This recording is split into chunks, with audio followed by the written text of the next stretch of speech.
세계 속의 유태인의 비율은 0.19%입니다.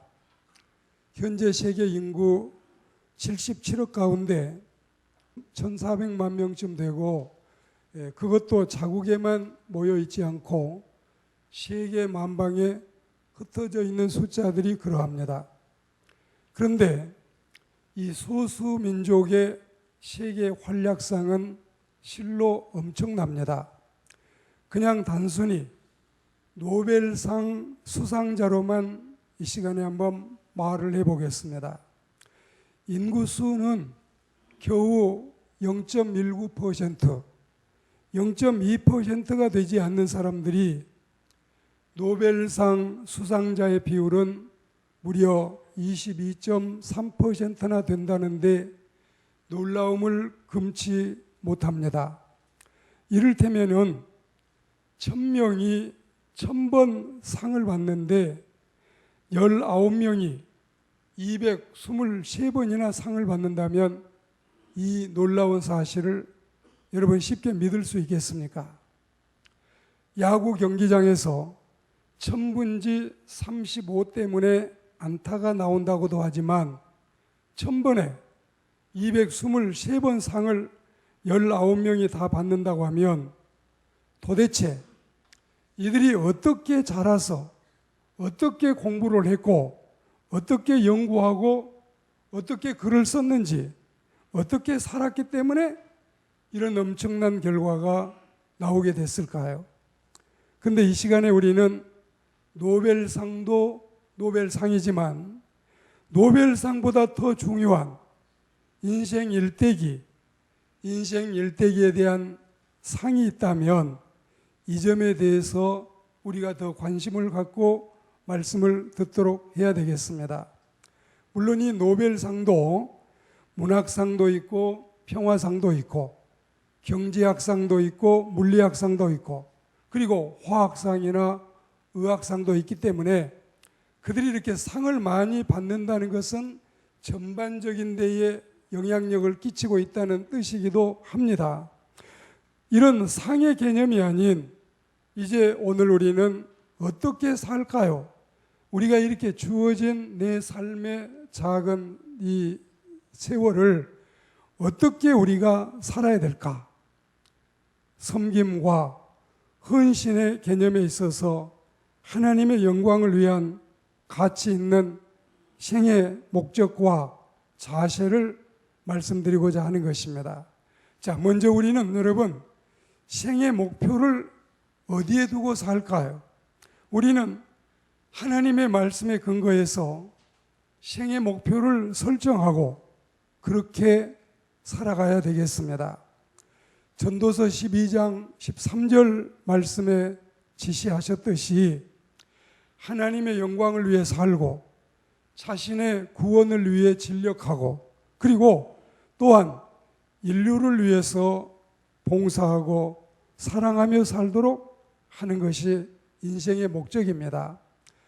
세상 만사를 다 들었으니 천하 인생사를 다 거론했으니 이렇게 살아라.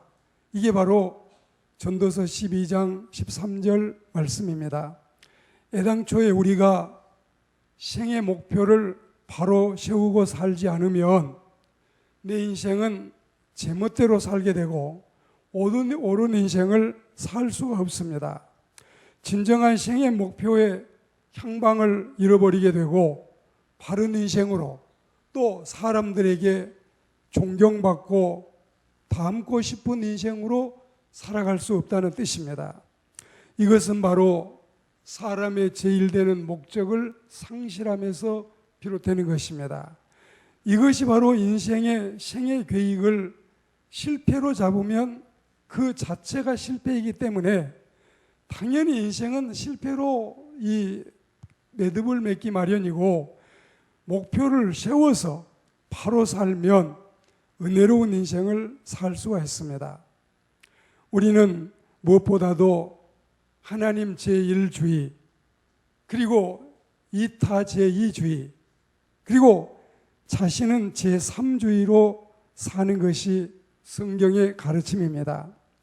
오늘 우리는 이런 인생을 살아야 후회 없는 내 생을 마치게 될 것입니다. 그리고 삶의 자세를 어떻게 하고 살까요? 자, 여러분, 우리는 하나님을 믿는 그리스도인이라면은 당연히 내 생 가운데 생명 존중 사상이 최고로 마음속에 깊이 뿌리를 내리고 또 이 생각을 최선의 생각으로 삼고 살아야 되겠습니다. 천금부려일신이라는 말도 있지만 이 천금부려일신, 천상천하 유아독존, 하늘 아래 땅 위에 내가 존재한다는 자기 중심적으로 인생을 사는 이런 모습, 그리고 다른 사람들의 생명은 별 가치 없고 무가치하지만 내 생이, 내 삶이, 내 인생이 천금부려일신이다, 이런 마음에서 우리가 깨나서 내가 귀한 줄 안다면 상대방도 귀한 줄 알고, 내가 중요한 줄 안다면 상대방도 중요한 줄 아는 이런 자세로 사는 사람들이 이웃에게 피해를 입히거나 함부로 하나님의 형상대로 지음받은 인생을 무시하지 않게 살아가는 것입니다. 그리고 언제나 자기 자신보다도 도리어 남을 낮게 여기는 겸손한 자세로 세상을 살아가야 되겠습니다. 겸손한 사람이 형제들의 허물을 용서할 수 있어요. 겸손한 사람이 나눌 수도 있고 베풀 수도 있어요. 그리고 겸손한 사람이 하나님 앞에 회개도 잘하고 또 사람들 앞에서 사과도 잘하게 되는 것입니다.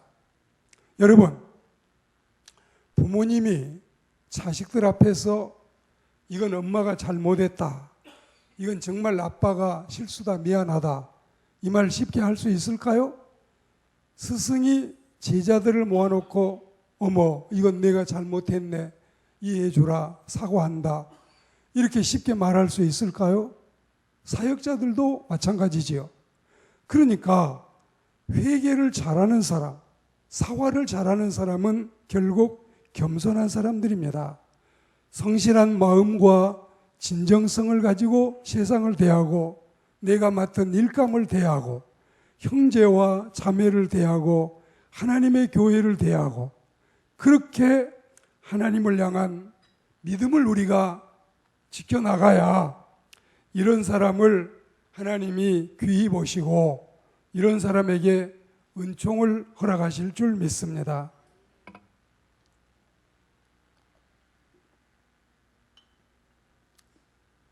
우리는 오늘 생명 존중 사상, 공산주의나 사회주의자들이 가장 경시하는 게 인간의 생명입니다. 왜 그러냐면 그들의 신조 속에 이것이 들어있어 그렇습니다. 그들은 인간의 생명을 물질 중의 일부로 보고 자신들의 목표 달성과 자신들의 당을 위해서는 얼마든지 사람을 죽여도 좋다는 생명 경시 사상이 있어서 그렇습니다. 우리는 겸손한 마음과 성실한 자세로 인간을 귀히 여기고 이 지상에 있는 모든 살아있는 것들도 중하지만 미생물이나 식물이나 식물이나 동물들도 중하지만 그 중에도 하나님의 형상대로 지음받은 만물의 영장이 된 인간을 중히 여기는, 인간이 귀중하다는 사실을 알고 생의 목표를 설정하는 우리들이 되기를 소망합니다. 그리고 삶의 요소를 어디에 두고 살까요? 이 점에 있어서 역사상 한 4사람을 비교해보고 여러분에게 이 사실을 제시하고자 합니다. 1809년 2월 12일 날 해가 같아요. 달이 같고 날이 같습니다. 그러니까 같은 생일날 나이가 같은 이 2사람이 태어났는데 한 사람은 예수님 다음으로 존경받는 사람이 되고 한 사람은 수많은 사람을 그리스도에게서 멀어지게 하는 악영향을 끼쳤습니다. 아브라함 링컨은 이렇게 공부한 게 사실은 없었습니다. 아버지가 이사를 자주 다니니까 5번을 이사를 다녔지만, 초등학교를 5번을 옮겼지만 5군데 가서 다닌 학교를 다 모으면 초등학교 1년 마친 것쯤 됩니다. 근데 이런 이 적은 교육을 받았어도 이 사람이 이렇게 세상을 정말 변화시키고 민주주의를 꽃피우고 예수님의 사랑을 전파했습니다. 그러나 찰스 다윈은 최고의 명문 중학교를 나오고 정말 모든 사람이 흠모하는 고등학교를 졸업하고, 그리고 대학도 최고의 대학을 가고, 원래 이 사람은 영국 국교 성공의 신부가 되기 위해서 신학과를 선택을 하기도 했습니다. 그러나 취미를 갖지 못하고 자신 스스로가 중퇴를 했습니다. 이렇게 살다가 나중에 이제 이 사람이 진화론을 발표해서 수많은 이 구라파의 젊은이들을 신앙을 멀게 하고 교회에서 떠나가게 하고, 그리고 하나님을 등지게 했습니다. 같은 생일날 같이 태어났지만 이렇게 많은 이 차이가 나는 영향력을 인류에 끼치게 됐습니다. 그리고 다시 또 한번 소개를 하겠는데, 슈바이처와 이 알베르 까미에 대한 소개인데, 이 두 사람이 같이 아까 말했던 노벨상을 받았습니다. 물론 한 사람은 평화상을 받고 한 사람은 문학상을 받은 바 있지만, 이 상을 받을 때 그에게 상금을 손에 쥐게 됐습니다. 그런데 이 알베르 까미는 소설가로서 이 상을 받고 나서 멋진 별장을 사드리고 고급 승용차를 구입을 했습니다. 그리고 그때 상으로 이 받았던 돈으로 구입한 승용차를 타고 자기가 여생을 행복하게 지내고 싶은 그 별장으로 가던 도중에 교통사고를 당해서 세상을 떠나게 됐습니다. 그렇지만 슈바이처는 자신이 받은 상금으로 자신을 위해서 쓰지 않았습니다. 아프리카 가봉에 원주민을 위한 병원을 세워서 수많은 사람들을 치료하고 수많은 사람의 생명을 살려냈습니다. 까미의 별장은 지금 누구의 소유가 되었을까요? 오래 살아보지도 못하고 얼마만큼 살았는지 그걸 놓고 세상을 떠나갔는데, 근데 지금은 그 별장이 여전히 존재하고 있을지도 모르겠습니다. 그런데 이 슈바이처는 수많은 생명을 살리고 이후로도 수많은 사람을 살려내게 될 것입니다. 그는 상을 받으러 갈 때도 오늘 슈바이처가 노벨상을 받는다는 이 뉴스 때문에 수많은 기자들이 취재를 하고 인터뷰를 더 앞서서 하기 위해서 특등칸으로 슈바이처를 만나러 갔습니다. 특등칸을 다 뒤져도 슈바이처는 발견하지 못했습니다. 혹시 이 자리를 얻지 못해서 1등칸으로 가셨을까? 기자들은 쏜살같이 1등칸으로 몰아서 많은 기자들이 거기에 모였습니다. 그런데 1등칸에서도 발견하지 못했고 2등칸을 뒤져도 찾지를 못했습니다. 기자 한 사람이 3등칸에서 진료 중인 그를 겨우 발견하게 됐습니다. 여러분, 우리는 이 정말 네 사람의 비교 속에 아브라함 링컨과 또 여러분 찰스 다윈, 슈바이처와 알베르 까미에 대해서 어떤 모습으로 우리가 세상을 살아가야 보람있고 가치 있는 생인지를 여러분들은 쉽게 판가름할 수 있을 것입니다. 이제 우리는 삶의 계획을 바로 세워야 되겠습니다. 어려서 부지런히 공부하고 배워야 됩니다. 0세부터 25살까지 건전한 사상과 지식을 연마하는 공부하는 일에 우리가 힘써야 됩니다. 그리고 젊어서 25살부터 60살까지는 성실하게 일해야 되겠습니다. 이때 우리가 경제적인 안정을 이룩하고 이때 우리가 문화생활과 여가생활과 노후를 위해서도 좀 준비가 된다면 더 바람직함이 없겠습니다. 그리고 이제 적어도 어른이 되고 나면 60세에서 80세까지는 사회에 봉사하고 공헌하고 젊은이들이 다 이 집 저 집 찾아야 되고 아들, 딸 키워야 되기 때문에 이런 분들이 지갑을 열고 이런 분들이 주머니를 좀 털어야 되겠습니다.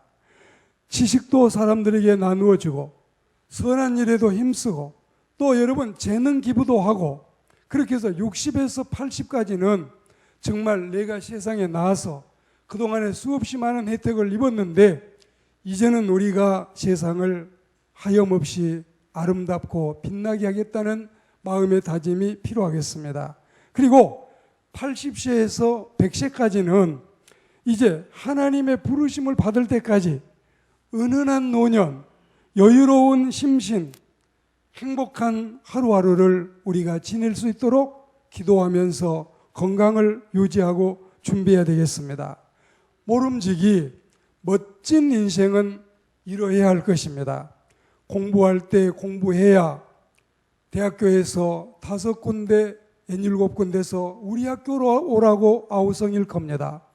점수 적게 가지고 여기저기 기웃거려 봐야 다 늘 거절하고 다른 데나 가보라고 할 겁니다.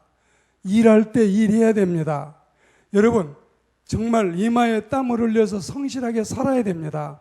그리고 봉사할 때 사회 공헌하고 우리는 내 몸에 남아있는 힘들을 남을 위해 써야 됩니다. 행복한 노년이 지나면 우리는 모든 건강학자들이 그들은 이 건강에 치우치지만 종교 생활이 얼마만큼 인간의 건강을 지키고 있는지를 알기 때문에 건강 수칙을 5가지, 10가지, 20가지를 낼 때마다 꼭 그들은 종교 생활을 하라고 권면하고 있습니다. 이런 믿음의 삶을 살다가 우리가 천국을 놓치지 않고 모두가 하나님 앞에 갈 수 있는 복된 신자들이 되기를 권면합니다. 우리 모두가 이런 인생 계획을 차질 없이 잘 세워서 차분하게 살아가야 되겠습니다. 그러면 이제 말씀을 맺어가면서 사는 방법은 우리가 어떻게 살까요?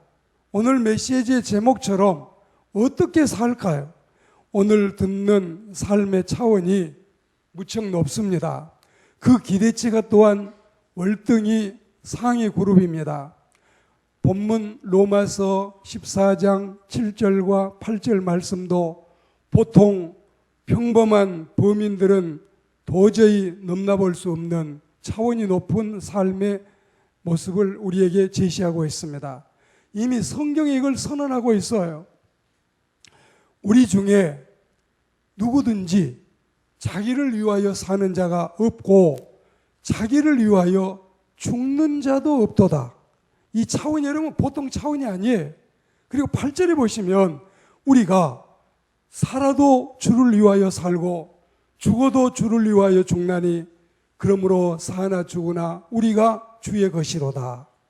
자, 여러분 이 말씀을 오늘 말씀의 핵심이 가장 중요한 포인트가 여기에 있어요. 자, 이제 잘 들어보세요. 자기를 위해서 사는 자가 없다. 자기를 위해 죽는 자가 없다. 살아도 주를 위해 살아야 된다. 죽어도 주를 위해 죽자. 그러므로 우리는 사나 죽으나 주의 것이다. 자, 여기에서 나를 위해 안 살고 주를 위해 사는데 그렇다면 주님을 위해 사는 것은 대체 뭘 말하는 것일까요? 뭘 말하는 것이에요? 어떤 사람들은 그럴 거예요. 정말 예배당에 가기 짜증나. 나를 위해서 살아도 부족한 이 세상에 왜 자꾸 남을 위해 살라고 하고 하나님을 위해 살라고 하는가? 정말 나 짜증나. 혹시 여러분들이 거듭나지 못하신 분들은 두더지가 천문학 강의를 듣는 것처럼 영적인 이야기를 듣는 것이 버겁고 힘들 수도 있을지 모르겠어요. 근데 여러분 오늘 잘 들으십시오. 잘 들어보면 세상에 학개서 2장 8절과 고린도전서 4장 7절 말씀에 보시면 금도 하나님의 것이에요. 은도 하나님의 것이에요. 우리가 지금 가지고 있는 거 하나님의 것 아닌 게 하나도 없어요. 그런데 하나님 지금 뭐가 부족할까요? 그리고 하나님께서 이미 다 가지고 계시고 다 당신이 영광 받고 계시는데 뭐가 더 하나님 앞에 필요할까요? 주님을 위해 살라고 하는 게 뭘까요? 주님을 위해 죽으라고 하는 게 뭘까요? 결국은 여러분 쉽게 말씀드리면 주님을 위해 산다, 주님을 위해 죽는다, 이것은 주님 안에 있는 그리스도인들을 위해 살고 주님 밖에 있는 불신자들을 위해 살고 그리고 눈에 보이는 모든 사람, 곧 인류를 위해서 사람을 위해서 사는 게 주님을 위해서 산다는 의미임을 확신하시고 이 말씀대로 사람을 사랑하고 그들을 위해서 살아가는 우리가 되기를 축복합니다. 이미 예수님도 이렇게 마태복음 25장에 말씀을 했습니다. 우리 주님이 이렇게 당신의 사역을 다 우리에게 가르치고 갔습니다. 자, 임금이 대답하여 이르시되 내가 진실로 너희에게 이르노니 너희가 여기 내 형제 중에 지극히 작은 자에게 한 것이 곧 나에게 한 것이다. 지극히 작은 자는 누굴까요? 소자와 빈자와 천민들과 병자와 또 여러분 멸시받는 사람, 따돌림 받는 사람, 그리고 이 지상에 인간 대접받지 못하는 사람들, 제대로 사랑받지 못하는 그들에게 한 것도 바로 주님께 하는 것과 같다고 말씀했는데 우리가 좋게 해석을 해서 노벨상을 포함해서 상을 받는 사람들이야 열심히 살다 보니 상을 받게 됐지 상 받으려고 살지는 아니했을 것입니다. 그리고 그들이 상을 받음으로 인해서 혹은 인간에게 받을 수 있는 많은 상금을 받았기 때문에 그랬기 때문에 여러분 그들은 더 이상 하늘나라에서 상이 적을 수도 있을 것입니다. 그러나 수많은 사람이 이름도 없이 빛도 없이 그야말로 헌신적으로 섬기고 봉사하고 인류의 행복을 위해서 인류의 번영을 위해서 죽어가는 영혼을 구원하기 위해서 순교의 자리에 이르기까지 선교하고 섬겼다면 그 삶의 결과는 얼마나 소중하고 귀하겠습니까? 당신의 재산도 바치고 당신의 몸도 젊음도 다 바쳐서 선교 사역을 40년, 50년 한 사람이 노벨상 받는 사람 거의 없습니다. 없어요. 슈바이처는 물론 선교사이기도 했습니다. 그러나 오늘 우리는 자 이제 여러분 말씀의 결론입니다.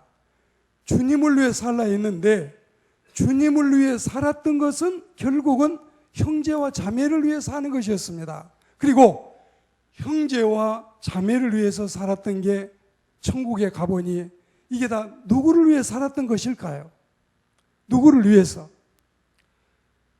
왕회장의 운전수가 했던 말이 생각이 납니까? 지금까지 나는 회장님을 위해서 일했다 생각했는데 이렇게 38살의 회장님이 죽고 나서 회장님의 사모님하고 내가 부부가 되고 나니 결국 나는 왕 회장이 나를 위해서 일했구나를 알게 됐다 했습니다. 우리는 주님을 위해 살았어요. 그게 이웃을 위해 사는 것이었어요. 그런데 이웃을 위해 사는 것이 결국 천국에 가서 주님 앞에 서서 보니 그게 바로 나를 위해서 살았던 것입니다. 놀랍지요? 이 예수교의 진수에 이게 예수교의 진리에 여러분 우리가 이 에베소서에 보면은 누구든지 제 아내를 사랑하는 자는 자기를 사랑하는 것이다. 이건 여러분 하나님의 성경이 아니면 어디 찾아볼 수 없어요. 자기 아내를 사랑한 게 심각하게 자기를 사랑하는 것이고, 또 자기 부모를 사랑하는 게 자기 사랑하는 것이고, 자기 자녀 사랑함이 자기를 사랑하는 것이에요. 우리는 내 행복을 조금 옆에 제끼고 주님을 위해 산다 했고 형제와 자매를 섬긴다는 마음으로 살았는데, 이게 여러분 바로 정말 부메랑처럼 내게로 돌아왔습니다. 내게로 돌아왔어요. 천국에 가보니 이게 다 의에 면류관, 생명에 면류관, 사랑에 면류관, 기쁨에 면류관, 시들지 않는 면류관으로 내게 올 줄이야. 꿈에도 쉽게 우리는 이해하지 못했습니다. 여러분, 다른 분들이 의견을 제시하는 거 내가 내는 것처럼 존중이 여기고, 다른 사람들이 어떤 안건을 가져온 거 이것도 내 안건처럼 중히 여기고, 지금 이 선거철이 되면 수많은 사람들이 굽신거리며 저를 90도로 해대며 점수를 달라고 표를 찍어달라고 아우성인데, 그들이 좀 이것이 여러분 표리부동하지 않고 겉과 속이 같아서 이후로도 잘해준다면 얼마나 고맙겠습니까? 이런 마음을 가지고 우리가 살아야 하고, 정말 우리가 이제 사는 비결을 배우고 보니까 진짜 나를 위해 살아간다는 것은 바로 여기에 있구나. 그리고 우리가 이렇게 슈바이처처럼 아브라함 링컨처럼 살아간 것이 절대 그들이 바보들의 행진은 아니었구나. 그들이 진짜 영리하고 그들이 똑똑하고 그들이 명석한 두뇌의 사람들이었지 못난 이들이 아니었구나. 칠뜨기도 아니고 짱구도 아니었구나. 그리고 정말 자기 이익속 챙기고 자기를 위해 살았던 그 정말 사람들이 그게 영리한 게 아니었구나. 그게 미련한 것이었고 그게 어리석은 것이었구나. 이걸 우리가 주님 앞에 가서 깨닫게 될 줄을 믿습니다. 우리가 어떻게 살까요? 주님을 위해 살다가 결국은 주를 위해 죽어야지요. 헌금은, 구제는, 설교는, 신방은, 혹은 섬김이나 봉사는 다 주를 위해서 우리가 했지요. 근데 지금 보면 여러분, 자, 내가 주의 일한다고 어제도 신방을 갔습니다. 그러면 그 신방은 결국 그 가정을 위해서 했지, 주님께 여러분 한 게 결국 아닌데도 주님은 그걸 당신에게 한 것으로 받으신다 이것입니다. 할렐루야. 모든 수혜자, 모든 혜택의 대상자는 사람이지 않았습니까? 주님 또한 이들을 당신에게 한 것으로 칭찬하지 않았습니까? 이 은혜로운 삶이 우리의 삶이 되고 일생에 우리의 생이 이와 같기를 주의 이름으로 축원합니다.